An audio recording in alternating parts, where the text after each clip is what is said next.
waxbaa ka dhacay miladna waa social media oo halkan idinka soo gudbinaya kiliibkan aynu kaga hadlayno heestii uu soo qaaday fanaanka daayar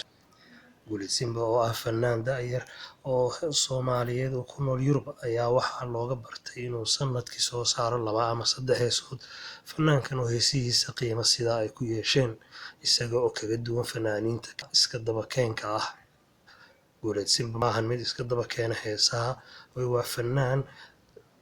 ku caan baxay inuu sanadkii 2 ama 3 heesood soo qaado isagoo weliba sanad walba dabayaaqadiisa kusoo beega haddaba waxa uu la yimi heestan Janno Duniya muuqaal la yaab leh iyo ciyaar aad uga duwan ciyaarihiisii hore taasoo aad ay uga daba dhaceen dadku loona fududeysay in heestaanu noqoto asbuucii ugu horreeyay mid ay daawadeen 1 milyan oo qof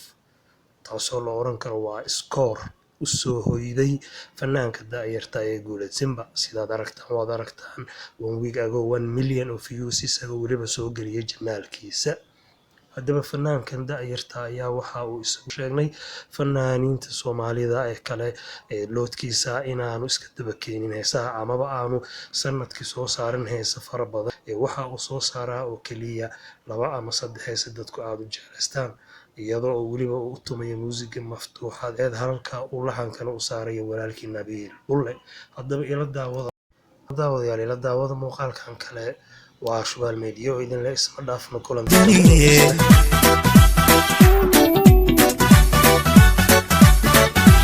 deqdan yaab kale baleega dado hadiyadayne baleega dado waxulka dumarkii baleega dado digtooni dhaya baleega dado